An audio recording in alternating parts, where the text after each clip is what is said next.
Ladies and gentlemen, welcome to Spawnpoint, show where I get to sit down with basically whoever and pretty much talk about anything. I mean, gaming, yes, but I mean, we're probably going to end up out of this world with this one because I had to find somebody who wasn't just completely dedicated to the topic because, like, I want someone who also has kind of that gaming mindset for some of these topics too, but I A mean, little bit of rational mindsets, I'd say. yeah. Yeah, I got to talk about the UAP, non-human intelligence, the what potentially could end up being one of the biggest events in human history. But we'll talk about that. However, I did want to bring on someone I've been wanting to do a video collaboration with for a long time with some of the discussion stuff, and that is Mudahar. Muda. What would you prefer I call you, actually? Muda, that's Muda? fine. Okay. Muda Okay. or whatever works. Okay, good. Because some ordinary gamers, if we end up playing Halo, it's not going to work saying that over and over again. So Muda, Dude, Muda works. That works. modern. Let me tell you something, man. Like multiplayer gaming, I used to be the biggest player back in the 360 days, like Gears 3, Gears 2, Halo 3, Halo Reach. Now it's just I tried getting into the whole fun of it again with friends. Even with friends, man, I'm telling you, every time you sign into these services, one of my biggest problems is like I fired up Modern Warfare 2. Before you hit the start button these days, you got to dodge cash shops, battle passes. Then you find the game, and it's the same four maps over and over again. And the metas have already been like placed down. Anytime you find something fun in a game, dude, we're never gonna get back to the days of Modern Warfare 2, One Man Army, Commando Pro, these super broken but ultimately fun like strategies. No, it's all gone. Like the most fun I've had, and it's sad to say, is when the COD servers flipped back on. I was like, oh, cool, get a couple of games in. All right, I'm done now. But most of my gaming, dude, is like the other day I loaded up Dark Souls, like remastered. I'm like, all right, this is it. This is where it is for me. Playing a game from nearly over a decade ago now. I saw the video you posted up. Was it yesterday? And it was. I mean, I think the setting was correct for it because there was like this defeatism about it. With Dude, you were on the couch, just like, man, I tried playing all these games, these multiplayer games, and it's just. You look tired. You looked fatigued. I Going come through them. no like it was like I come home from like this long day and it's like everybody's like, hey, let's load up some Warzone and then Halo and everything. So first off, when you're playing a game now, you're committed to you got to download like a 90 100 gigabyte like update or something. My Xbox Series X, I think it's got like what, a terabyte of space in it. I looked at the amount of games on there, dude. There's hardly like 10 on there at this point. Okay, like it's just packed with like every live service game on there. And I'm trying to play it with friends, and it's just we just rotate from game to game because everyone's just like, man, this is. It really is like you're playing the same three maps over and over again. I'm like, at what point do we just not go like to the bar or something and get drunk or Right. whatever? Like, why are we here? I think yeah. So I went to yesterday. I was like, let me check out Halo Infinite again because a lot of people I was playing with, they all fell out of it. MVG, Nate, RGT, they were just like, whatever, because it got boring. Because like you said, I think we play the same three maps every single night, and the modes they like to rotate to keep it, I guess, fresh, quote unquote, for them. And it's just it all plays into the live service aspect. It's like 53 gigabytes, and I sat there and watched it download, and then it finished downloading. I was like, oh, I guess that's that for tonight. All right, I'll try it again tomorrow. So like the whole time was just me watching it download, and I'm like, all right, well, I guess. And the funniest part about it too is like every time I see the roadmap for these games, and it's like a year and a half after the release, we put an infection mode. I'm like, wow, guys, you know what happens a year and a half after the game comes out? It's dead. Like, not dead. I mean, I'm not saying like, oh, there's nobody playing anymore, but it's just like, hey, the whole like the hype faded away. And Halo Infinite, dude, I'm telling you, I was really hyped when it came out because Yeah. I'm like, dude, everyone's getting into it. Yep. Like, it actually feels fun. And this is the thing that they do. They call it multiplayer betas. They call it a demo just to get you like thinking there's going to be a big slew of content. There's not going to be an extra bit of content. That is the game. Yeah, so from my understanding with what happened with Infinite is they just weren't prepared for the live service aspect and it being free to play. So you have a team that's been building. I mean, it's 343, but they technically shadowed Bungie during like the Halo Reach days and ODST and all of that stuff. They were kind of shadowing them a bit. And so you take a team that's been mostly working on these closed arena multiplayer style games, and then they got to figure out how to keep you quote unquote engaged when competing with Fortnite and other things. And it's just, it never should have been that way, but I guess they felt like they had to get with the times. The thing is, it's like I feel like there's a place for something like Halo still to this day. Like I think one of the coolest things about Reach was how unique games back in that 360 era felt as soon as you put the disc in. I remember Halo had the whole CR system, like everything that you did kind of progress into one another. Yeah, you weren't unlocking new guns and new, it wasn't that type of game, but the whole era of like getting your cosmetics, getting everything else, it all felt like there was some cool, unique, in-universe way of doing it, right? Versus like nowadays, every single game feels like it's literally the same UI developer that's just like shadowing every single company, right? Um, but like the thing about the Halo stuff that bugs me and it irks me the wrong way is like Halo Infinite has the same problems that Guardians had. Like if you fire up, I challenge anybody watching this. If you don't believe me, fire up Halo 5 Guardians and tell me you don't play the same two maps.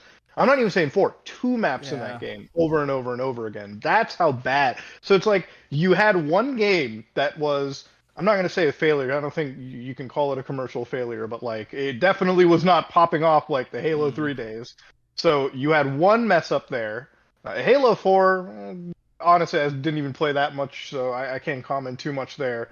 And then you had like 3 games now, Infinite included. You could have done something.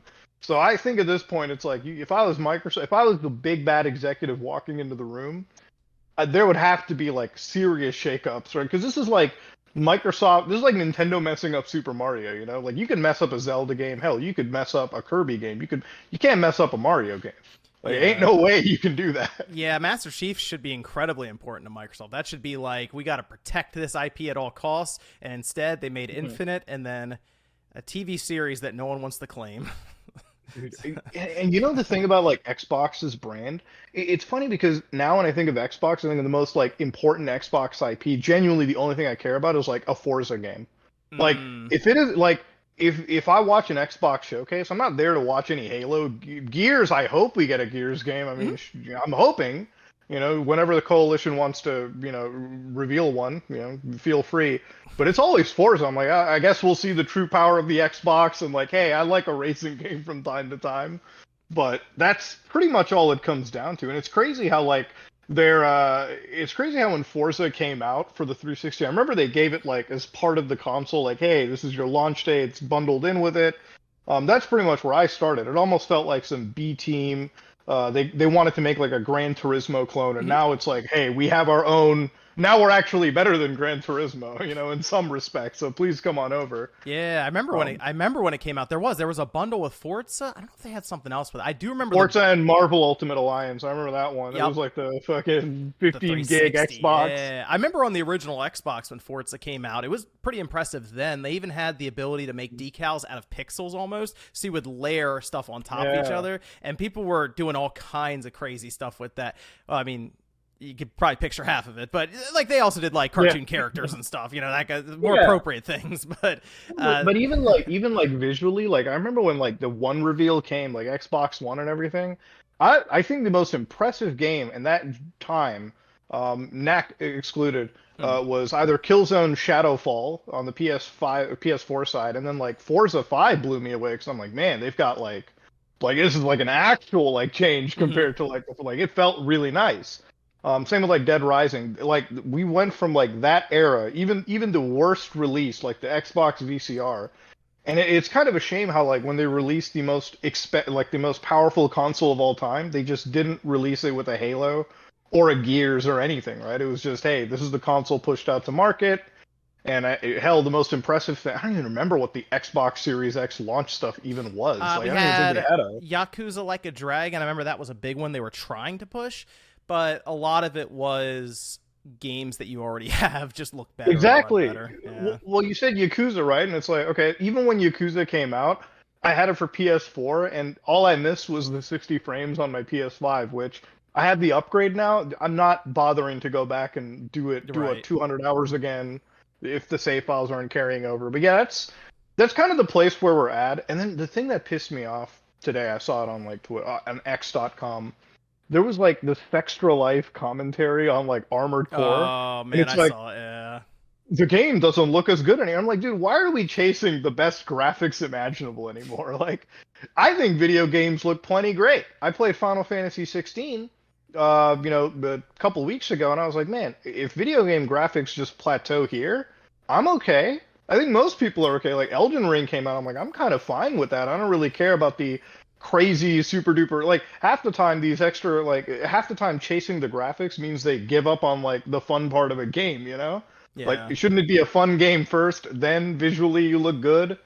It also Yeah. stacks on top of the development time, trying to get every little thing right. And I feel like that's something that Insomniac has actually adapted to pretty well, which you see in their output. But they have stuff in the games that if you look hard enough, kind of breaks, I guess, quote unquote, the immersion. Like Ratchet and Clank, you can just walk through Yeah. foliage, it doesn't react to your little things like that. But for me, it's like, all right, okay. Like when Halo Infinite came out, someone sat around shooting fruit, and I'm like, I would have never It's like, thought about doing that. Yeah, exactly. But we live in kind of like a world where like you're always gonna find you're able like ever since video game consoles had like the ability to share 30 seconds of footage and screenshots, which is great by the way. I love that. I'm not dogging on video game consoles for doing it. Everyone has shared like the most micro problem and made it into like I remember when GTA 5 dropped, there was the Cropcat video where it was like GTA 4 is better than 5, and I'm like, okay, yeah, I'm sure it might be Are we gonna forget how GTA 4 ran like dog cheeks Yeah. when it dropped compared to 5? Like, I have people who like still tell me to this day it's like GTA 5's world isn't as detailed as like 4. I'm like, hold on, wait a minute. 5 is pretty detailed.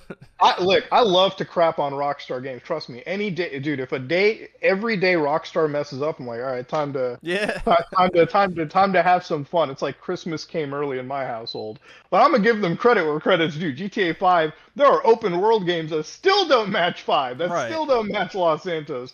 Like I got it again for PS5, and my dad came over, and he like looked at the game. It's like because you see I'm driving it in first person. It's like, wow, the graphics are really nice, and I didn't have the heart to tell him that this game is like a decade old. From 2013, yeah. yeah. Yeah, well, it was a PS3 game. This is back when I was like going into college, and now I'm like a disgruntled tax-paying citizen at this point. So times have changed. GTA 6, like, and it goes back to the development time you mentioned. GTA 6, dude, it takes this long to come out. I'm already telling people like GTA 7 expand like whatever GTA 7 is going to come out when I'm like cashing social security checks. Like, that's how long it's going to be. It's that and Elder Scrolls 6, double pack there. Dude, Elder Scrolls 6, man. I remember that game was revealed half a decade ago and not a single peep has come out. There was mention during the all the hearings and stuff. I think Phil Spencer said there's a game in development that's going to take about 10 years to finish, and people think it's Elder Scrolls 6. Like, it's going to be a 10-year development window. Is that or like Fallout 5 Yeah. or something, Yeah. So, which makes sense because, like, obviously, listen, I may not have been the biggest Skyrim fan. I fully admit it. Okay, I may not have been the biggest Oblivion fan, but those games, there's a reason people keep playing that stuff because Yep. it's a lot of content. It's like when the game is fun to play, people will stick around. Like GTA 5, as much as you can dog against it, it's fun to jump in and play that game, right? And again, it's why I say like games should be fine where they visually plateau. Dude, I don't need GTA 6 to look anything better than Red Dead Redemption 2.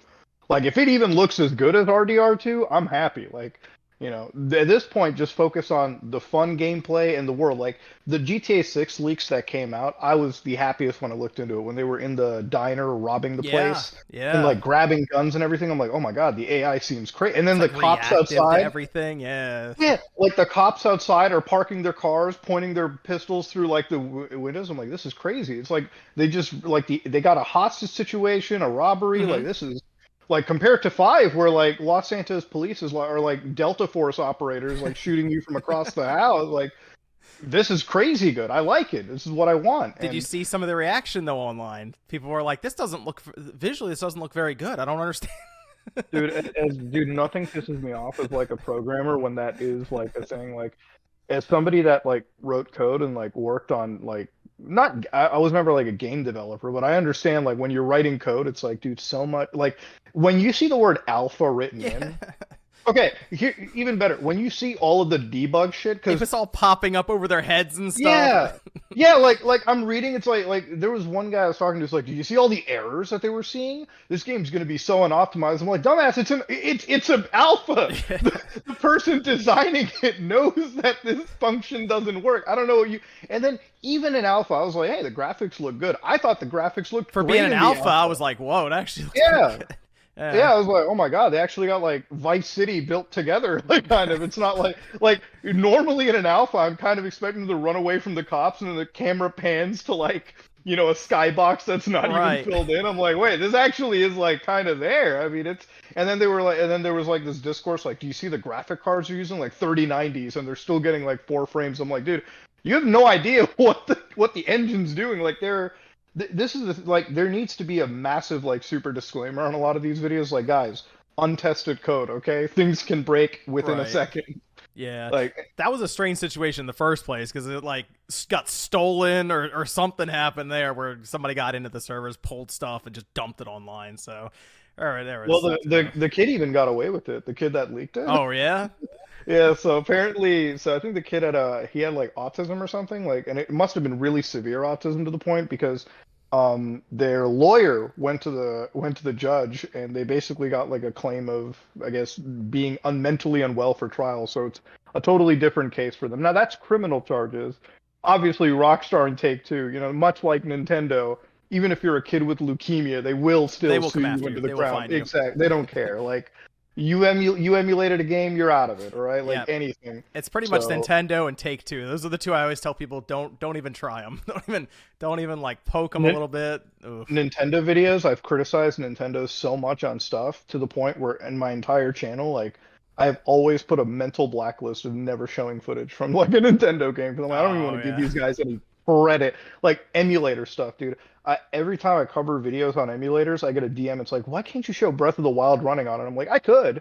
Don't get me wrong, I thought about that. Hmm. And then I stopped thinking about it when I realized, I'm gonna wake up to a copyright strike, like Yeah. Nintendo's gonna have fun. They toe that gray line of like fair use kind of stuff all the time, and then people usually just say, "Well, I'm not gonna fight Nintendo. I'll just move on." So I know with MVGs, like he just doesn't even care. It's like whatever. I'll take it on the chin, I guess. that basically, Which I think he just did a PSP video and put Mario in the thumbnail. I feel like I'm worried right now. I'm like I bought this Gizmondo gaming device. You ever hear about that? No.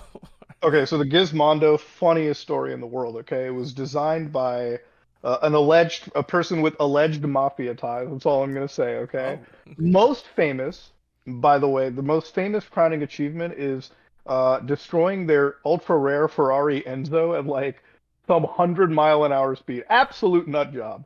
He makes his product called the Gizmondo, which is supposed to be this like Elon Musk, we're gonna turn Twitter into an everything app, but for game console. Wow. Okay. So he releases this game, and it actually has like a lot of games on it. Like a lot of those games are, by the way, clones of bigger titles. Like, so this is around the time San Andreas released. So they made like a San Andreas clone in like 48 hours or some shit, and they like put it onto the Gizmondo. It's the console that's known for having its most famous game being Sticky Balls. Like unironically, Okay, that's like I'm kind of sensing a theme here with this. it is a genuinely crap tier system. So I bought it off eBay, and like it took so forever to ship because the seller was like, "Hey, I had to like get rid of the plastic on the console because it's designed to melt in your hand." I'm like, "Oh, thank you." What? Yeah, it's actually one of the worst consoles that I've ever seen. He's like, "I had to make sure I got you a SIM card because without the SIM card, you can't even fire up the console." I'm like, Wow. "Oh, this." I'm like, "This is great. This is like iPhone gaming before the iPhone. Now I'm ready to go."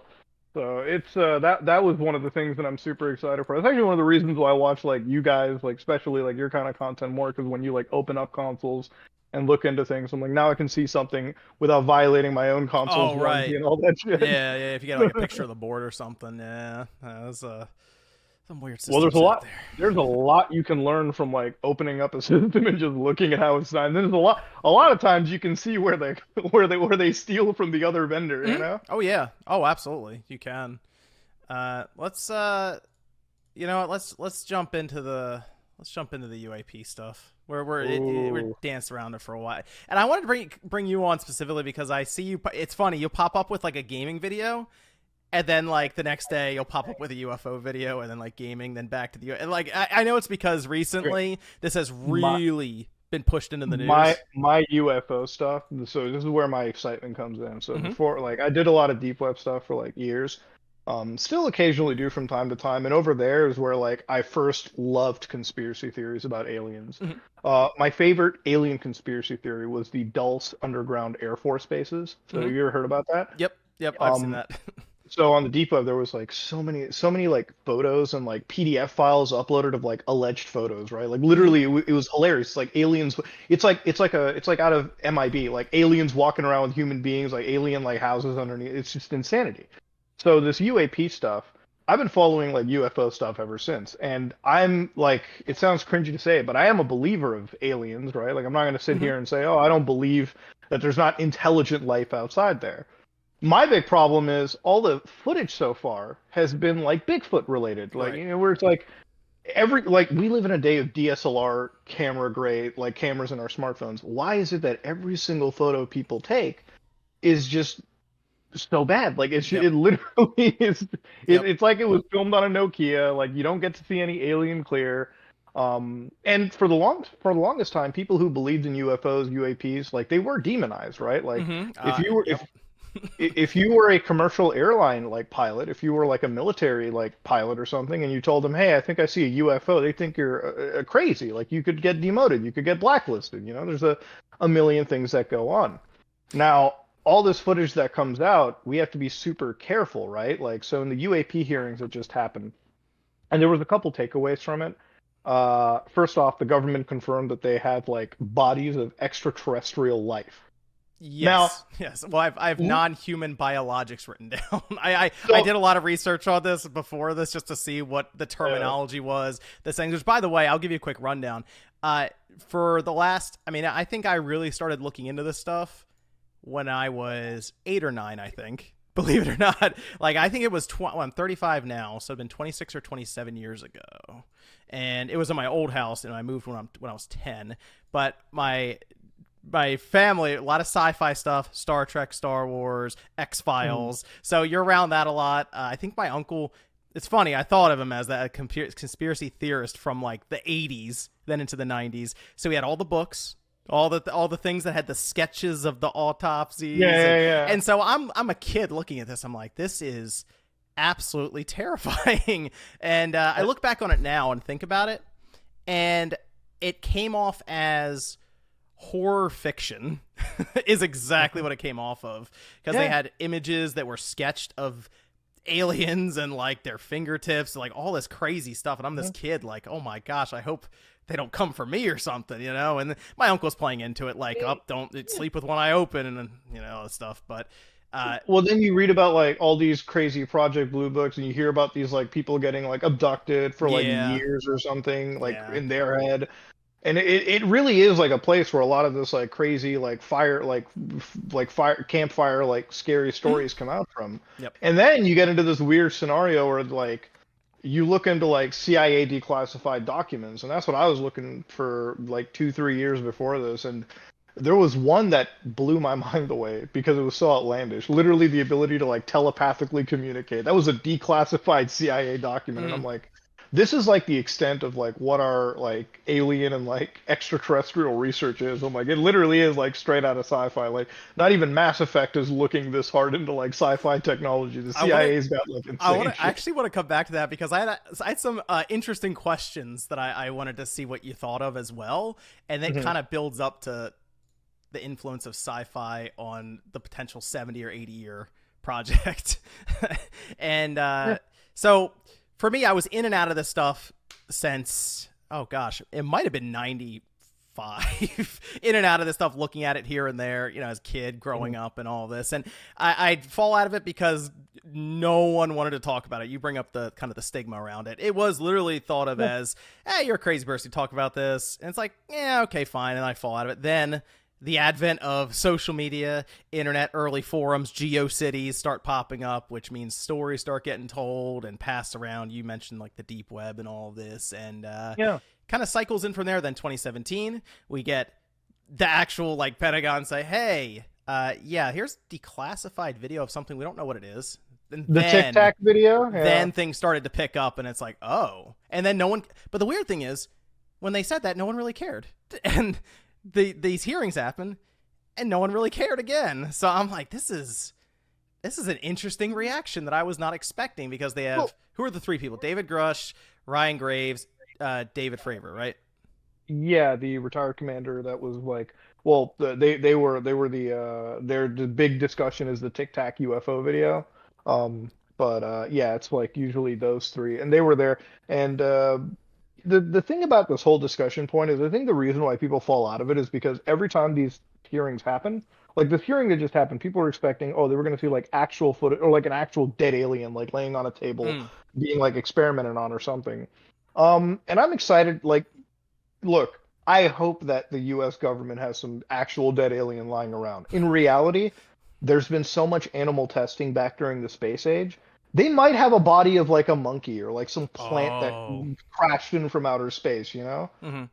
And that's what they claim is non-human, right? Like, it would be easy to just say it's an alien. Now, obviously, if the government did have an actual dead alien like laying inside in a chamber somewhere, they probably don't want anybody hearing about that. They probably don't want anybody hearing if they had like an actual like sci-fi tier level of like faster than light travel like spaceship sitting around either. The likelihood of it can be a bit questionable, right? Like that's the thing that people get really tired. Every time these hearings happen, they just want to see like a video of like an alien getting cut up, like XCOM style. It's not going to happen, right? Like, and if it does happen, that's going to be the biggest leak in the entire world. Like, it's going to be one of the biggest like leaks in our like human lifetime. I saw that reaction online actually as this was happening, because in my mind I'm like, wow, this seems like a big deal. Like, because it's one thing if they're doing an interview on TV and it's like, I mean, they could just say whatever they want, but when they go up there and they're like, all right, under penalty of perjury, I'm going to explain everything I just said again, and it's like, oh, okay, so they could just actually go to jail if they were just lying to Congress, wasting time. That seems pretty serious. And then the main guy that they were grilling, David Grush, seemed pretty confident the entire way. Like, he didn't really. David Grush is one of the things that he said that caught my attention was like, hey, listen, I can get murdered for saying this, right? So obviously, you know, if all of this is true, right? Like, clearly there are like the three-letter agencies. Maybe listen, it's a scary thing dealing with people of power. Right? It's a scary thing dealing with people that actually want to cover up stuff. It could happen. But then he was very much saying, hey, listen, if I want to get into actual specifics about what we have, we got to have like a declassified discussion, right? Or not declassified. We have to have like a closed hearing or something, which it's sad from the outside looking in. It's understandable. The other thing is like how many people are involved, because from what I got out of the hearing, it wasn't just government agencies. Like, he pretty much all but admitted like Lockheed Martin, Raytheon, a lot of these big defense guys are also involved in it. Boeing right? At one point, I think. Yeah, Boeing was mentioned into it too. So I'm like, all right. I mean, hey, listen, it's not just getting murdered that he's bringing to the table. It's getting like really sued by the biggest defense guys in the world. You know, people with private armies and shit. I'm like, this is. And I'm like, if they've got secret stuff, it's probably like all for military applications, and that's what he's scared of like leaking out. Yeah, yeah. I mean, he's going through, to my understanding, a whistleblower process that was put into action about a year ago, and he's the first one to go through it. So it does appear that he's like getting right up against the glass without accidentally breaking it, kind of thing. And that's tough for us, because I feel like everyone was kind of on the edge of their seat, like, okay, he's gonna do it, he's gonna say it, and then he's just like, gotta go in the skiff, and it's like, oh, really, man? Yeah, because it's like, well, he said that there were bodies sitting over there. He saw like the biological papers, right? And the thing is, I think it's gonna be so bad for his credibility if it turns out all he's talking about is like a monkey or a dog that was recovered from like a Russian satellite or something. Especially when you say like not human, what is it, like non-human biologics? Exactly. Yeah. Not human biologics. Hell, listen, UAPs, and we know laws, governments, they get really good with the definition of certain words, and this is why I'm a skeptic with all of this. A UAP could, in our world, hell, I wish it was an alien spaceship. It could even be this. It could even be like a Russian satellite that was like crash landed to Earth from like, you know, origin point 1969. Who knows, right? Like something that we have now. that was unidentified. Now it's identified in our closed, like base or something. And that's pretty much what we get down to. Heck, I was watching a lot of UAP footage that came out of like China, right? Like a bunch of pilots flying out commercially from China, and there was one infamous video that kept getting pushed to me in the algorithm, and it literally just turned out to be like Chinese like fighter pilots like testing countermeasures, Yep. which is like okay. I mean, like every time you get excited about UAP stuff, you got to always be prepared that 99% of the time you're looking at a Yeah, I military believe a exercise. significant amount Yeah. of the footage and pictures are explainable things, and I Mhm. know one is because Starlink has so many satellites going up and down or at least up constantly, and they're always moving around, and people are like, "Oh, Mhm. you may have actually seen a launch of that," or it's like little things. Like that can easily be misconstrued for. I think there's a Yeah. saucer above me right now. Yeah. So that's kind of the problem, because whenever those are disproven or shown to be that, then people kind of just go, I'll move on from this. And that's what happens. The interest falls off. And then we get back here 5 years from now when something like this happens again, and then nothing happens. Then we move on again. So I gotta Well, say though, the interest right now, I've never seen the interest this high before. well, it's a mainstream topic. It's not fringe anymore. It's I could tell you 5 years ago my dad would be laughing about this stuff. Now he's asking me like, "Oh, you hear about this like I UFO noticed hearing?" the And I'm like, same thing. I'm I like, did, yeah. I was like, Dad, you were calling me a crackpot for talking about alien bases 5 years ago. What the hell changed? He's like, they're having a hearing now. I'm like, what? Because Congress is now like the government is having like hearings. Now you're gonna like, which is great that people are legitimizing a topic like this because, look, look, the day that we end up actually having first contact with a species or something like or getting a radio signal, it's gonna be a big day, a very very monumental day. I just always like there's so many skeptics, like really negative skeptics that are so against every single bit of information that comes out. I'm like, why not just keep a level-headed mind, Mhm. right? Like, look, listen, David Grush could easily be a guy that's like BSing, for the Yeah, sake of it, sure. very easily. But at the end of the day, I'm like, just wait until like, something comes out of a closed hearing, something else gets declassified. Like, keep it on the back burner for now. I kind of feel That's like all I say. right now, because of how much interest is in this currently, Mhm. I almost think that there is such uh, a push for someone, an organization, a news outlet, to get their hands on something that would be classified and just leak it and say we have the exclusive. Here's an image of this. Here's a video of this. It's something. But then I go, if they did that, would people even believe it? Well, think, yeah, actually, the point about that is like we live in an age of like artificial Mm-hmm. intelligence and all of that shit, where Yep. it's like anything could easily be faked, right? Like tomorrow, if like if I saw the Tic Tac video, right, I wouldn't even question if it was real. I'd say, oh, it's probably just AI generated, Yeah. right? I say that about new stuff nowadays, like anything I see in the news, any interview, I have to like run a mental checklist in my head. I'm like, look at the fingers on the hand, think about the inflection of the voice. I could never. We live in a day where you can't believe anything unless you actually see it with your own eyes, and even then, you're gonna question things too, right? So, but that's the other thing is it could obviously be fake. Someone could just have fun, drop it on 4chan, it makes it look super realistic, and it's like, look, I'm from the Pentagon. I just have to put this out there. So, and then it just goes viral, and they go, oh, yeah, that's fake, and that's it. The interest is gone because they're like, well, this could be faked constantly. It's not even worth our time. That's literally been my biggest fear since covering this content is like when this hits, because it will hit the 4chan like Mm-hmm. paranormal at some point. It will.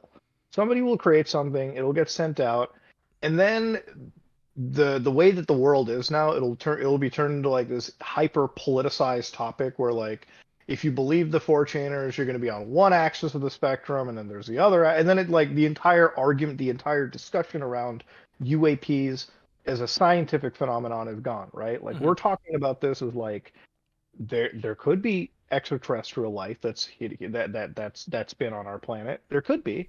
All right, we're just trying to get it demystified, right?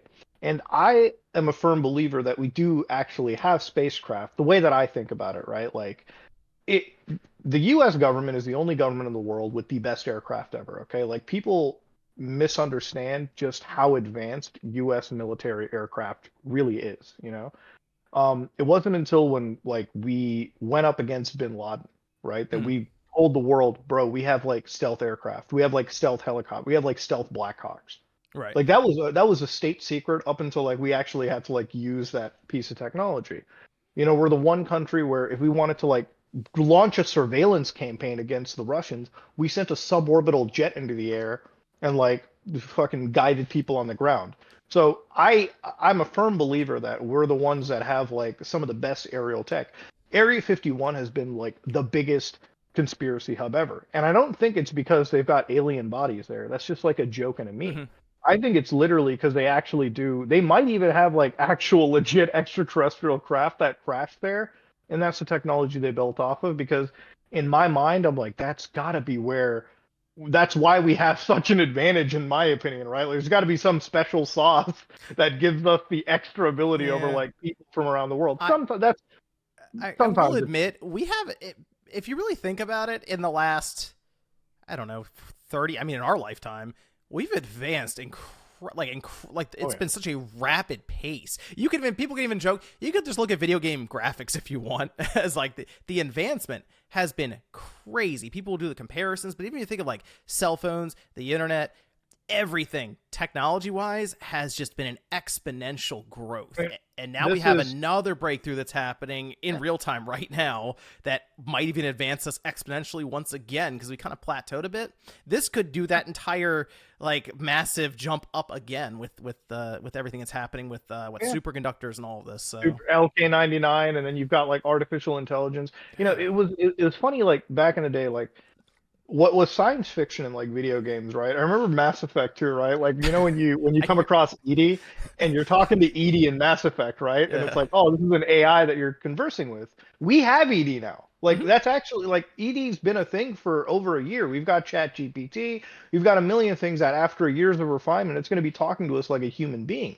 So we're already kind of there. And that's, like, that has allowed us to, like, advance research so quickly over time. With artificial intelligence, with like a bunch of other things. So it's like, yeah, we are like exponentially growing.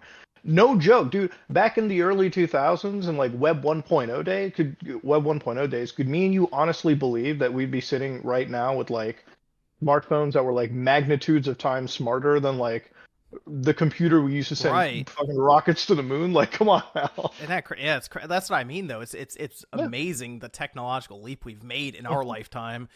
Let alone you go back to like the 50s or something. It's crazy stuff. But here's some questions I have. Okay, I'll also pose it to the people out there in the comment section. Okay, people say online, and I had to also kind of ask this on Twitter. People say they want the evidence, they want the pictures, they want the video, and they're like, that's it. Then I'll pay attention. I really wonder if this is a scenario where it's almost like the saying, everyone's got a plan until they get punched in the face, right? I almost wonder if there's like, if I see it, then I'll look into it. I honestly believe that if they saw, like, let's just say the president at the time, could be years from now, Biden could show up tomorrow, for example, comes out, every show on daytime TV cuts to him going to the podium, and he's like, yeah, aliens have visited us for years. It's been this whole thing. Here's imagery, here's video, and there's the alien. I honestly believe people would have a serious, the majority of people, 80%, maybe 90%, would kind of have this mental freak out for at least several minutes. And then move on to the next thing? I don't know. Is that not reality breaking? I mean, well, like a mental freak out, absolutely. What I worry about it is like, because of how like the politics is now, people are either, you're going to have people who like easily eat it up, and then you're immediately like, after like 2 minutes, they're gonna be like, this is the government trying to cover up some scandal or something. Do you remember that scene in Signs, right, where they first show the alien on the news, where it steps out from the side of and you see what's his name, Jaquan Phoenix stand up and like hand over his mouth, fly to the back of the wall, like, oh my gosh, look at this thing. I kind of feel like that's how people will react, is like this physical, like, taken aback, like, wow, okay, I'm actually here right now. This is a thing. Like, I really think people will be mildly scared, bluffing right now? Like, I'll see it and then I'll believe it. Or I don't know. I think people will be really scared if that happens, like if we see, it depends on the context. Like, if you see aliens crashing into us, but if you see like aliens land here and like get out, I don't think it ought to be you get excited for a little bit, but I think a lot of people will genuinely be scared of the entire topic. You know what? You know what would mildly terrify me is if they show the aliens, or let's just say, like you say, they land or something. Hypothetically, all this stuff ends up being correct, and they step out, and it's the exact image that we've been fed for 40 or 50 years now in media. They're like the standard gray, big heads, eyes, all this. That would be crazy, because then it's like they've been trying to, prepare us for that. And it would just be this whole thing of the government actually setting this up for decades and decades. Do you think aliens will look like something super far-fetched? I actually think aliens will look more like us. You think so? Just from evolution, they'll be bipedal. Well, the way that I think about it is like, and again, I hate to go back to Mass Effect. I'm like, I think they kind of did it the best way, right? It's like you have like a species of different animals. Like you've got apes, you've got birds, you've got fucking reptiles. I think you're gonna, no matter what, evolution probably carves itself to a very specific way. So if there are primates in because you got to think about it, like all the research is like, hey, there are planets that look just like Earth, right? Exactly 100% like Earth. So you're like, okay, that's cool. And then you think about them, like if they're exactly 100% like Earth, then their whole like elements should be the same. Hopefully, whatever evolves there follows the same kind of like path as us. And maybe if they turn out to be human, I think that'll be wild. If like there will be like human beings or Homo sapiens that come from other planets, and they're like, no, we may be just like you, but we're actually from a different like galaxy, actually from a different like system. That would be interesting. I don't think like gray aliens are so weird. It's like I feel like that's such a psyop. It's like, how can it be that aliens have no like racial diversity, like no genetic diversity at all? How do they all look the same? Yeah, that's true. That's true. I've wondered for a while if they where did that depiction even come from? It had to be like from the Roswell eras. Like that's how far, I think maybe that's how far back it is. Like, and this is like a depiction that's been in here. Like I want to say it was really popularized during like the 90s. Even, I remember seeing that depiction in those books way back when, and it's like, has that always been our the depiction in just fiction and all this anyway? Like, have we just thought they're these gray beings with big eyes? I don't know. If they were gray beings with big eyes, that's the thing. Like, this is where I always say, I'm like, listen, if there's gonna be UFOs, there's gonna be aliens. They probably follow reality a lot closer than fiction, right? So why is it that like out of all the human beings, we have so many different races and cultures? Right. You think aliens are all gonna be the same? Listen, to be realistic, there's an alien planet out there, right? Like they've all got countries, they've got cultures, everything. Sure. Even in like video games, I get so angry when like sci-fi video games like I remember when like Halo, right? Like when you land in Halo 5 when you land on the elite planet, I'm like, how is it that they have like just one capital city? How? Right. Like how is it they just have like one, how do they just harmonize into one place? Or when you like look at like humans in like 2553, right? And it's like, hey guys, we all have one world government now. It's like, they barely talk about their own countries or anything. It's like that's not reality. That's not how it works, Like there's got to be, if humans are so diverse, so are the aliens, right? They're not all grays. Listen, in 400 years when we discover space travel and we're all the same color, same language, we all speak like we're all the same exact looking person, I'll believe it. But that's not how it works, all right? That shouldn't be how it works. Do you think in, say, 50,000 years of our evolution, do you think we'll still be that diverse? Or do you think we will come together as just this one? I really do think we will be that diverse, but like 50,000 years, bro, I think we might nuke ourselves out before then. We might be gone. Yeah, we might do the EVE Online bit where we like destroy Earth, so we're just like scattered across the stars and coming together. I guess 50,000 years is very optimistic. 50,000, dude, with the way the world is now, very, very optimistic. Like I don't want to sound like a doom scroller. I love the alien content so much because before the alien stuff, you know what my entire feed was? Nuclear weapons. It was literally, it was like I'm sitting over there with like the Cuban Missile Crisis happening in my brain every single day. I'm like, all right, today we're gonna die. Tomorrow we're gonna die. For a week, it really hit me mentally, and then I was like, you know what? If we do die, whatever. Okay, I'm gonna have a good day today. I'm gonna talk about aliens because when the nukes drop, at least I want to be entertained by like Congress for the last time and be told that like spaceships are real. Well, But let's say that happens once again. Like I said, the spaceship stuff ends up being real. A news crew goes there, and they're like, "Well, what are we gonna do? They're outside, yeah, something like that." And that happens even against the government's will. It's like something leaks, whatever it is, and then they're kind of stuck. They have to confirm it. What would be the stronger feeling, do you think, for you? The excitement around the curiosity of what this could lead to, alien disclosure, anything like that, right? Or would it be more anger or frustration that this technology, anti-gravity, all this stuff that could have, I mean, maybe solved the energy issue around the world has been kept secret for 50 or 60 years, specifically because of private enterprise and all of this? I mean, I don't know if that's gonna be. I don't know if that's gonna be like angering me as much as I'll be like, yeah, I expected it. I expected, big corporate interests to take away, or deprive us of like good things in the future for, their own monetary interests. I just think it's actually too big of a topic to ever keep secret. I don't think aliens are something that the government's going to be 100% able to keep That's secret. the thing I've always thought is like, man, I feel like we're giving them a lot of credit to be incredibly competent with this whole thing.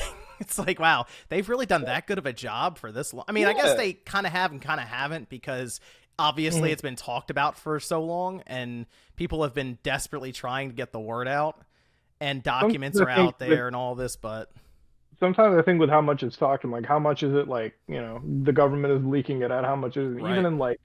Even in like the video game industry, right? Like when we look at leaks, for instance, how many of those leaks are actually leaks, and how many of those are just like Ubisoft leaking out a trailer? That's true. Just to get people kind of hyped.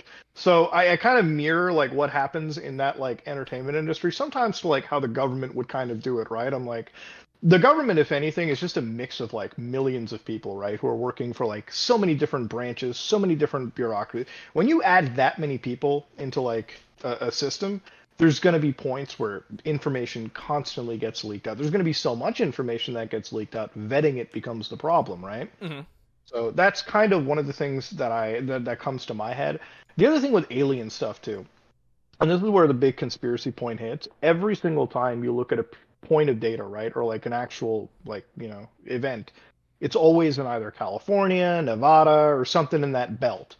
You never hear, like, I never personally hear about like potential UFO sightings in like Moscow or like Shanghai or something like that too, right? Or Dubai or any of these like other massive cities where obviously if aliens are a reality, they're going to be invading everything. They're going to be checking all different types of humans, not just the ones living in Vegas or something, or like abducting them. So I'm like, if you're going to talk about like alien capture, you're going to talk like the evidence needs to be realistic, right? Like it needs to be spread apart realistically. And I don't actually believe that the world governments are so like we bitch about everything to each other on a daily, okay? Like we're at each other's throats. There's no way I can ever believe that we keep aliens a secret, with each other. It's like it's the same argument that I have to like a flat earther, right? And I say this to a I've had so many discussions with flat earthists where they're always like the government's trying to keep this a that's secret. still a And I'm thing. like, oh man, it's come back. Oh, It's wow. full Okay. force. It's a big conspiracy theory now. It's so big that YouTube, if you upload a flat Earth video, they're just straight like giving you the fact check blurb Huh. Okay. because it's a big deal. And when I had a discussion with a flat earthist, I'm telling you this. I'm like, listen, you're telling me these governments, the U.S. government, the Russian, Chinese government, that like literally will slit each other's throats over the tiniest of things. They're suddenly like, oh, let's agree to tell people that the world is suddenly round, not actually flat. That would destroy the fabric of society. Come on now, like. And then with the aliens, it's like if there is actually alien evidence, why is it not slightly uniform across the board in terms of these experiences? If people are getting anally probed, if people are getting constantly stolen away from what they believe months at a time, but it's been like what, a day.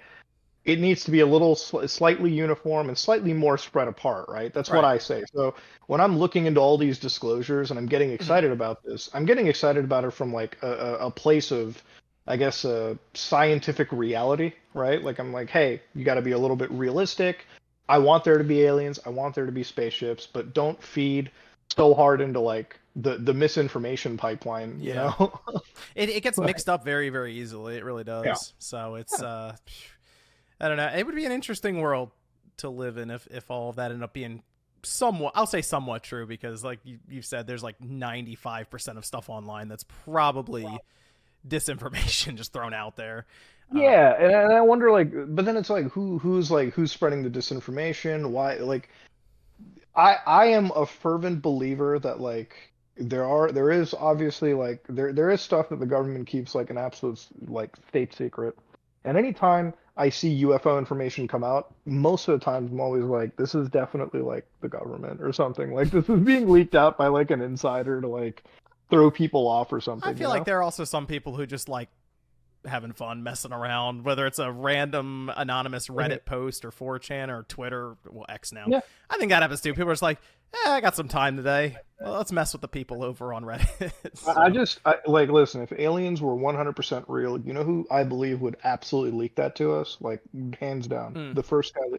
I'm fully betting it's Elon Musk. I fully think it's going to be him. Okay. You tell me okay, there's like what, 3 people in the world that own like space exploration companies. I don't expect Jeff Bezos to be having a fun time because he's not a fun guy. I don't expect like who's the guy that owns Rob Branson or whatever the hell it is. He's also not a fun guy because he's not on the internet like acting like a 12-year-old. The other guy with SpaceX and all the government contracts, if I expect anyone to be leaking like dead alien bodies, it's going to be on his Twitter X account. Yeah, but not the government. He has the government contracts though. Wouldn't they just say, "Hey, we cut this if you say anything"? Yeah, but he's also like a 12-year-old, so like he's also listen. He also spent $44 billion on Twitter, and look at what happened there. So intelligence isn't always the strong suit with even a billionaire, and that's what I hope. I'm like, listen, if I and here's the thing: if I was Elon Musk and I had like SpaceX, look, I'm already 50, okay? I also don't even give a crap about my companies anymore. If I got alien footage, I might leak that out in some way. That's where I'm expecting information to come out in any capacity. They leak it out with the SpaceX business card kind of off to the side on the table kind of thing. Yeah. Well, it's like, listen, if it was real, if like a lot of the stuff was real, I really do personally believe it's going to be Elon or somebody of that. Like, there's a finite amount of people that have the ability to realistically leak that kind of stuff in the world and that relationship with the government. So. Well, I will say, if that ended up happening and it got out there, I feel like there would be a big push to fund anything and everything space related. So it probably actually makes sense for that to happen in his case with SpaceX. But if he had it, dude, he would make that company go public, and people would just like, it would be like a cryptocurrency scam on crack. Well, so I fully expect something of that nature. Who knows? Maybe that's how we see it in our lifetime, because Elon Musk just gets bored one day. And you know, that's if anything, that's one of the saddest parts of the story too. I'm like, I have to wait for some really rich guy to get bored so I can advance something cool in my lifetime. Like, Jesus Christ. How do you think? Actually, the last thing. How do you think the world would change if this was actually a thing? Like, let's just again hypothetically disclosed technology is there. There are different beings that actually come down, and they're not hostile. I will say, I asked Sean RGT during his after show, what would you do if they showed up, like above the White House? People always say land on the White House. His immediate thought was to shoot it. So I 100% think, listen, this is what I love about America so much. Okay, I love America because it leads a lot of advancements, and I've always been the first one to say this. If we ever get wiped out by an intergalactic species, it's the Americans' fault, okay? Because they're the only people that are going to send the F-18s to shoot that shit down without questioning it twice. Because when it's above the White House, they don't even care. They're going to nuke that from orbit. Yeah, that's my thing. It's like, immediate thought was to shoot it. And I'm like, oh, well, there you go. I guess that's that for us. But well, the thing is, like, listen, we were probably going to go to war with it, okay? That's human nature. Yeah. We're going to start a war with it. So I really hope, if that happens, there's 2 outcomes. Either our technology gets so good that we can take on the alien threat, or we play really peaceful. Maybe they fly above Canada. Maybe they fly above Denmark. Okay, like land there. Maybe fly above a country. Man, no one's taking them out from going over Denmark. Exactly. Well, nobody's going to be like somewhere in Europe, probably land there. Maybe France. I don't know. Like anywhere but like Area 51 here, the White House. Any trade center around, like any big. They have to plan this out though. Like, right? If it was they'd have to plan this out with someone like the president that can actually say something about it. Well, like, how SETI sends like messages and like looks for like They should send out like a warning message, like Oh if you gosh, don't plan say to make... we're coming. No, no, Don't it's say like no, it's like listen, if you plan to do first Yeah, contact yeah. with human beings, just remember that you're landing in the country that's known to have the most firearms and bombs. Okay, so consider maybe landing, somewhere safer. Because if you if you tell aliens, hey, listen, Dallas, Texas, no fly zone, okay? We don't even control the people there. You're getting nuked out. The average trailer guy probably has a nuke ready to go against the alien, okay? So we're just warning you ahead of time. I would probably say that to aliens. I think that's actually like an ethical thing too. Like the UN should be sending out like first contact like PDF guidelines. They can This send is out like where you should pamphlets. land. Yeah. Yeah, right. Like a digital little PDF. The aliens fly in. They're like, all right, this is like the no-fly zones. Okay, White House, not there. Not even in the lawn. Nowhere. Okay, they got anti-sand. They got nukes. They got everything ready to go. They are crazy. Realistically, if aliens did have to land, it can't be in a big country. Probably has to be again in like Switzerland, like super neutral. Like they're not gonna fucking start any fights. Some like open field. Mhm. We're like miles away, talking to them via radio. Just something to like hustle it down because I really do think the moment aliens come, it's like we're gonna be amazed. I'm gonna be amazed. Then I'm gonna be scared that we pissed them off in the wrong way. and listen, if you can fly from like planet to planet, galaxy to galaxy, I'm just scared of what your weapons are. You just got to get that first handshake right. That's all. Just get that correct. That's it. That's all it is. But then I'm also like a believer that I think we're going to be the aliens. I think Oh. we're going to develop the technology first Interesting. and then land on a society that's sitting in the same time period we are right now. So we have to tell them like, hey, listen, where you at at your stage of development? Okay, this is how you don't mess up. Okay, then you can be just like us, crazy, but with the ability to like race the stars, I guess. I do like the idea. There's so many theories have been brought up about this. This still kind of brings up the idea of what would change. Would we become more unified if there was like this big alien presence, or would they give us awesome technology and jump us ahead 1,000 years tomorrow like a cheat code? But I like there's so many theories about what this could be, and I've even watched other gaming podcasts that have gone on 40-minute tangents about this. And one of the theories was that they are, because Rush brought up it being interdimensional, is that they are actually from the future and they're us. That is the first time I'm actually hearing about it, but it makes... I don't want to speak out of pocket about physics because I'm not a physicist, but I mean, like, theoretically, I guess it could make sense if it is us from the future, right? Like, some interstellar bit, right? Like, we get like, what if it happens, like, the actual crashed airship has like a U.S. flag that is modified, Oh, how many? Count the stars, count the stars, count the stars. How many left? Oh, like 300 stars because they took over the entire like northern it's not North America anymore. It's just America. They land and there's like 10 stars on it. It's like, oh, okay, which states are still around? Yeah, yeah. Like when the non-human entity crashes, they're like, what country is it? I'm like, country? No, it's just America. Canada? No, we took that over in like 2200. No questions asked. Mexico? It was ours to begin with. That's interesting because I mean they wouldn't even have to land. They could just interdimensional, I guess, just show up and be like, here we are. And then you know what? No one would believe them. They'd be like, all right, dude, whatever. You're like in the middle of New York City, like I'm here for year 10,000. You remember the story of John Titor? Was this a time traveler story? I feel like there's a lot of time traveler stories. This is a time traveler they all story. sound very sketchy. Dude, years ago, there was like this big, crazy level of content on YouTube. It was like content there was just like literal channels. Like I talked to a time traveler from like 2453, and this is what they had to say. And it was the most outlandish claims in the entire world. That's pretty much what it could be, right? Like hell, you could make a whole video like interviewing like a U.S. commander that hasn't even technically been born yet, detailing the future of the country or some shit. It could be. I mean, the way that science works, and science is also moving at such a rapid pace. Even when you look at this like superconductor story right now, the LK99, it's funny that as me and you were talking, there are actual scientific reproductions going on, like assessments that could push us 50 years forward. Yep. Like we're talking about like levitation, right? That's something that's potentially being tested right now at like the world's biggest university. Interesting timing, by the way. Just say it. Just say it. Interesting timing, because that's what's being. They're like, oh, anti-gravity stuff with these UAPs. Huh. It's like, hey guys, guess what?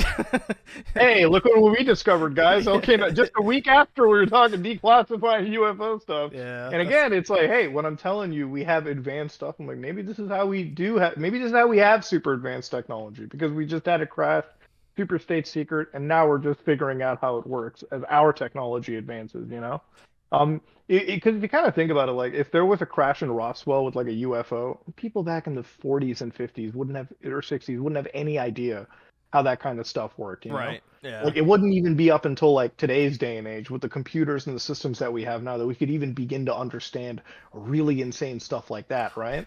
I like how the description is, yeah, we just started crumbling the stuff up. We were just crumbling it up. Oh, look, it comes back. Wow, that's really cool. All right. Now what?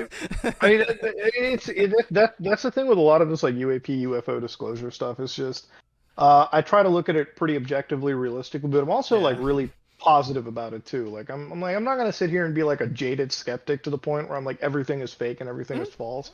At some point, you just got to be like you gotta have that like childlike wonder and just like still be excited for the next big drop, right? Still, like you can't take it too seriously. To me, it still kind of is. It still is entertainment, I will admit, for me right now. But I mean, there's always the possibility that it becomes real very, very quickly. So I just keep that in the back of my mind while also looking at stuff with that skeptic look first, but always that glimmer of I don't know, hope or maybe it is wonder. That's probably what it is wonder. I'm excited to talk to an alien in the future. I'm excited to have beers with aliens in the future. That's what I'm ready for.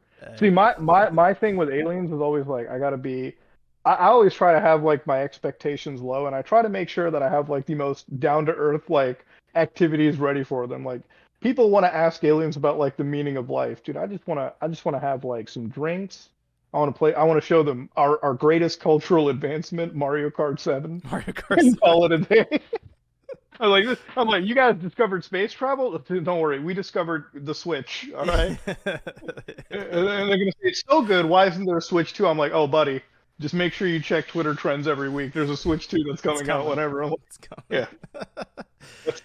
I can't with the Switch 2, bro. That stuff drives me so. Every time I see it, like, trend out, I went to a friend's house last week. They showed me, those shitty Facebook like videos where they're like, "This is what the Switch 2 looks like," and it's like this double like handheld with like two controllers attached to it. And I'm like, how do you think that's even good? Yeah, that's like, the funniest thing is awful. Like some of the concepts they're coming up with I mean, it was a high quality mock-up, but it's just like, wow, the Joy-Cons are worse somehow now. How did this happen? Yeah. And it's not even just like the Joy-Cons, like dude, even like PlayStation came out. This is the thing, like we can even end it on this one if you want, but like the PlayStation handheld that dropped, the stupid cloud streaming one. Yep.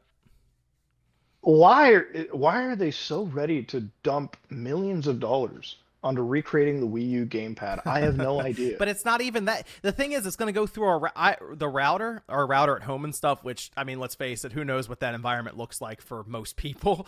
Oh, no. The thing I would have liked to have seen is them to take advantage of like the PS5's Wi-Fi 6 or just a sturdy connection between the PS5 and that, because I feel like a lot of people are probably going to use this as a coffee table accessory or just another controller. That's how it's being positioned. So are people going to leave the house with this thing and connect to a router from someone else's house and play their PS5? I don't know. That doesn't look like something that I'm just going to throw in my pocket. In like a really, really perfect world, I would always hope that Sony, like if they had a way to just work with their board partners or chip partners and downscale the PS4, not the Pro, the base PS4 down to like a handheld chip, and even if you had like a battery life of like 2 hours, right, or like Switch levels, a handheld PS4 that can play all your PS4 digital titles easily would have been one of the coolest things they could have done. Like imagine playing Bloodborne on the go, right? Like, or anything like the PS4 library would have been great. But now we have like the PS5. I would even pay Steam Deck money for a portable PS4 at this point. You know what's PS4 library what's going to be crazy is I'm trying to think of the pricing for this device, and I feel like it's going to be $250 to $300. $300 for that? I think that's going to hit really hard when that gets revealed. Like people are going to be like, "Oh, what?" So, that means it'd be $100 off potentially of a Steam Deck, which I think they could recreate and give you a PS4 handheld. My thing with that is like this thing. If this thing fails, and it's kind of trending, then it may. You know, I'm not like a fucking clairvoyant, but I wouldn't buy this. And I don't think most people will. And then they're gonna say, "Oh, nobody's interested in like handhelds." I'm like, people are very interested in a handheld, dude. I've got the Steam Deck here.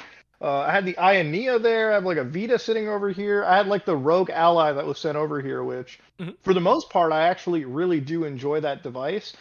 With the, you know, obviously the battery life isn't all the way there, and the trackpads are kind of missing. But hey, most people that I talk to love handhelds, right? Like most of my PC gaming has been handhelds, right? Like I occasionally will sit down in front of my computer and play a game. Like I loaded up Remnant 2, and I played that on my computer, and I was like, yeah, cool. Can I get this running on the Steam Deck? It doesn't work that well on the deck, but that's where most of my gaming is, right? It's like handheld is where it's at.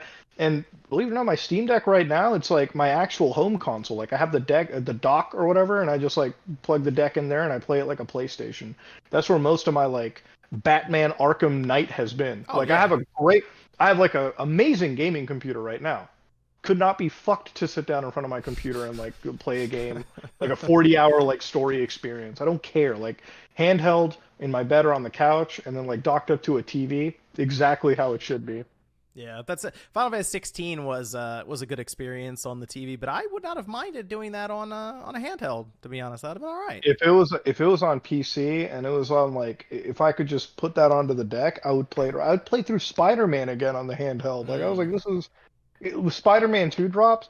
Everyone's so worried about like 4K, 60 frames, 120. I'm like, dude, if it runs at 800p, 30 frames on my Steam Deck, that's where I'll play Spider-Man 2.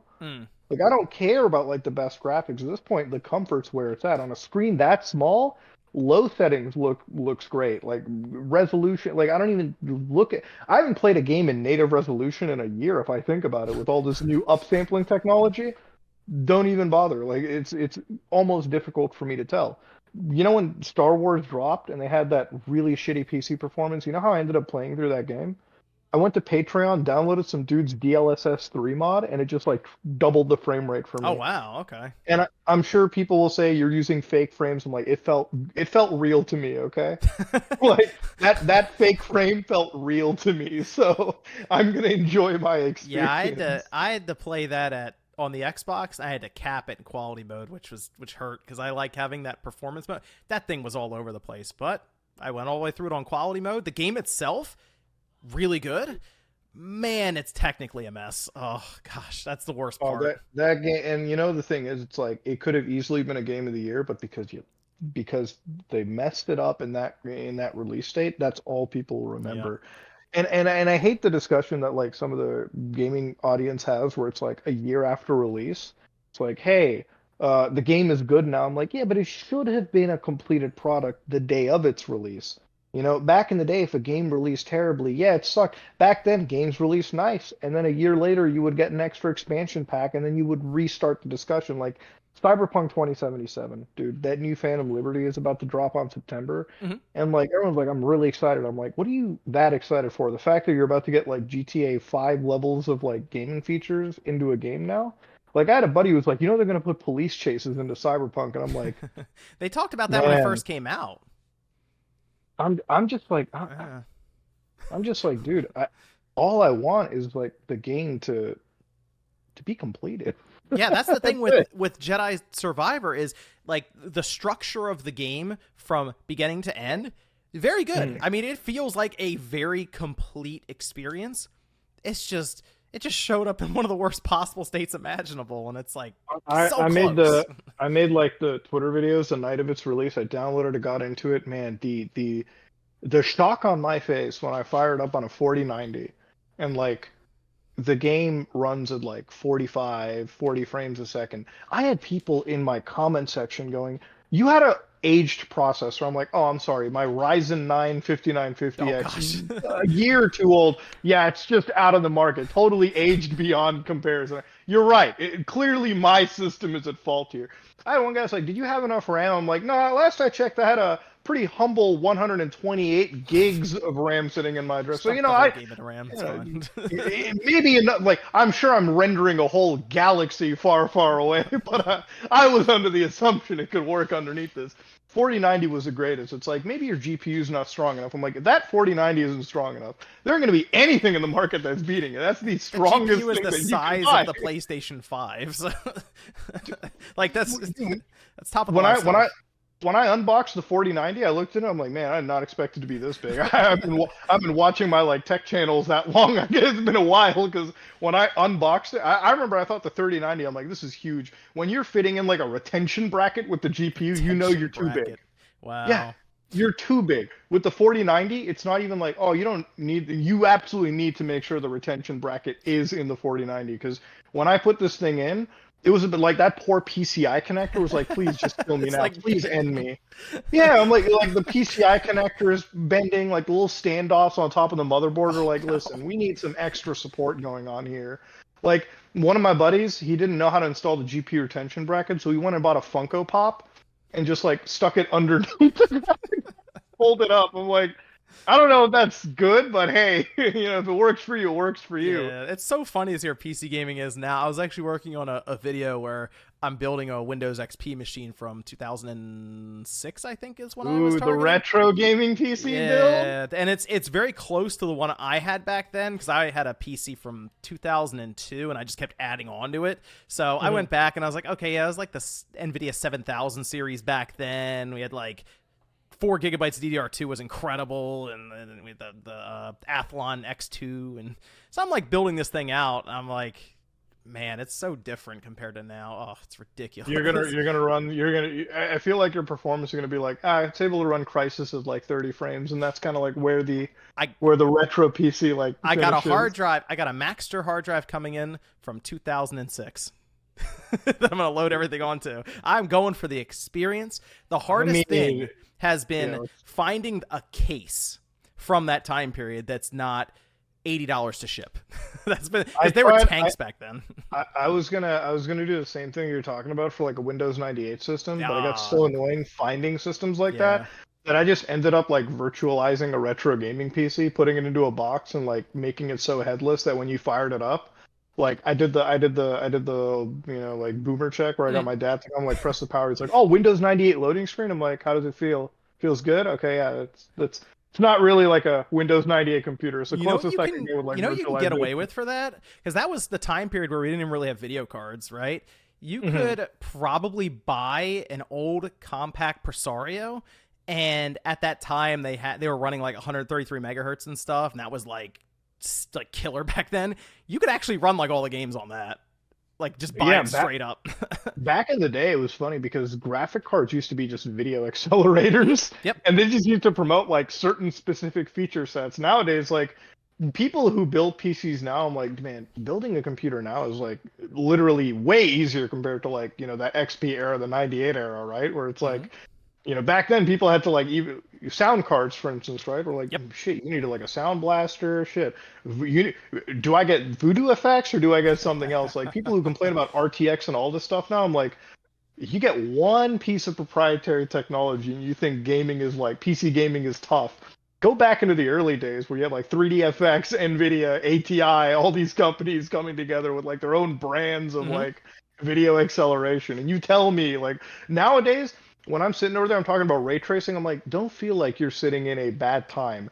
Anybody that has this tech is relatively platform agnostic, which you should be thankful for, right? I've had people with AMD cards who are sitting there telling me their ray tracing isn't good. I'm like, just be glad that the software runs between both the cards, okay? Right. Yeah, it was. Yeah, you're missing out on DLSS. You're missing out on a few features, but I mean, for the most part, this is not back into the classic days. It's even with consoles now. It's back in the early days of that Sony versus Nintendo versus Sega era. They really were different pieces of hardware. There were fundamental.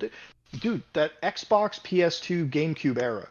The power differences between all three systems was enormous, right? Xbox was a generation different than PS2, GameCube, and it showed in the games. Splinter Cell, versus like Splinter Cell on the Chaos PS2. Theory especially, yeah. Night and day difference. I played Chaos 3 on the PS2, then I played it on the Xbox. I'm like, oh my god, it's a totally different game. There's no loads in the middle of They it. had bump mapping on the Xbox version as well, so that's why everything looked so different on the ground, and it was crazy. GameCube was nice, and then PS2, while it was the most weak system of that generation, back then those developers, Metal Gear Solid 3, Final Fantasy X, dude, can you imagine San Andreas was running on a PS2? Like, you look at the specs, and it's like the developers over at Rockstar North at the time, they were just they must have, this wasn't even just crunch, this was like straight full passion project, like we're going above and beyond where we had to. Yep. So yeah, the games like Doom 3 and Half-Life 2 find their way onto that original Xbox, which was ridiculous because it had like 64 megabytes of RAM, but they still made it all work. So that was an interesting time.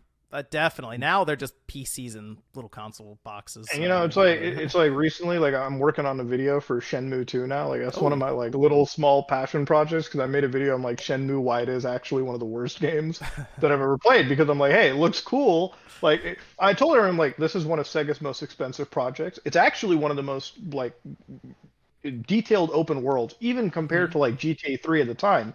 Because I'm sitting there, I'm telling people, I'm like, listen, you can go into everything. The world is really detailed for the GameCube. The game itself, on the other hand, okay, that's a whole different scenario. Because I have to tell people, I'm like, this game is like if you had a revenge story, but occasionally Rio has to file like his account, like his taxes. So he's like, hey, gotta avenge my dad's death on Monday, but I gotta make sure I pay my electric bill on Tuesday. And you're doing the whole process by hand. So Shenmue 2, I'm like, it's the sequel to the worst game ever made, in my opinion, because it's like it's actually a fun game to me, like super immersive, super fun. But it's like it's when like a game developer goes like super insane into their detail. Because what blew my mind playing it again was, I didn't even know about it, but they had this thing called the magic room system, where like, so inside a skyscraper, because they made skyscrapers, and you can go into every single door inside the skyscraper. Now the rooms were all procedurally generated with like, they're realistically generated, very procedurally done. But I'm like, for back then, at that time, insane. That's ridiculous. Yeah. And then you realize, oh, this is why Sega went out of the console. They had to leave. Yeah, they needed to. I think it was something like for Shenmue when they made that, they had to sell like 2 copies for every like Dreamcast that was on the market or something, and that's probably not going to happen. Yeah, they were going above and beyond, and it's like when Shenmue 3 came out, I'm like, and then I found out they want to make 4 and 5. I'm like, all right, we got to stop like uses from like, dude. Shenmue 3 was probably like it's the reason why I kind of hate the Shenmue 2 videos. Like I know by making it, I'm gonna have to do a third one, and it's gonna be the most scathing hatred critique of this game. And I'm like, this game just makes me want like I literally gave up this game in like an hour into it because I'm like, it's so boring. It's so just like I want to actually die playing this game. They have a food system in the game. Like they have such an insane food system that every time you move, your health consistently drains. So you just have to keep buying food and eating it. I'm like, it's like those survival system mechanics, like Minecraft. You gotta eat food every now and then. It's that, but on crack. Because oh shit, I'm in the middle of a fight. Oh man, I'm like dying. Better make sure no other encounter happens. Gotta rush my ass over to the nearest Walgreens, buy like $60 worth of groceries, and just fucking consume like the dumbest stuff that you've ever seen implemented. I have no idea how any of the developers on that game thought it was. That's how you know you haven't play tested the game. For what I've seen, Shenmue 3 didn't resolve much of anything. So. No, because that's the whole thing. Like you play through the game, and I know this. Like I know it doesn't do anything. It's like the Mass Effect 2 in the storyline, except it's not even a good game there. It's just like the story's non-existent. The game sucks, but it's the journey. Well, that was. It's quite the journey we had here ourselves for Spawnpoint. We went all over. We did live service. We talked about Halo, Call of Duty, and all of that. And then we went right into aliens and UFOs. Then we went right into the Switch 2 and then into PC gaming from 2006. So it was. Then we had to do the obligatory Shenmue rip at the end too. But wow, that was. Thanks for having me. That was a lot of fun. I appreciate you taking the time to come by. I know you're Yeah, busy. man. I know you're a busy guy, so I appreciate it. And Yeah, we'll have to jump on like Halo or something. Get some of the other guys on and just kind of hang for out. sure, man. Like any like hell, I'll play Call of Duty with you guys. It was just the guys being the guys, I guess. Yeah, the Call of Duty we mess around in Warzone sometimes. We did Exo Primal for a while and then we beat it. We moved on from that. So Played a round or two of that, enjoyed it, but like it's just again, every time I jump into a game and I see the cash shot being thrown towards me, I'm like, it's like Nexon games, but like now they're also $60, so it's like, fuck. I think it took 62 matches to beat the game. Hey, we did it. Like, you see, I'm so glad that Game Pass kind of exists. It's also like you can make a whole video talking about like the detrimental effects of a Game Pass like service. And it's just like half the time it's like you get 100 games on the service, only like 3 of them are like full featured experiences. The other ones need to also have monetization on top of it, and they're also just like Hey, Starfield's coming. Starfield's coming. I'm excited. I shouldn't say I'm hyped for that game. I'm gonna reserve my excitement, but You're extremely man, interested. I'm very interested to explore the star. Anything to fucking shut up the Star Citizen nerds out there. Fucking anything, dude. Well, thanks everyone for joining us, and I'll be back at some point with another episode of Spawnpoint. Make sure you check out Muda over on his channel, Some Ordinary Gamers, although I'm sure many of you have probably already heard of him. So we'll catch you guys. We'll catch you guys next time. All right, take care, guys.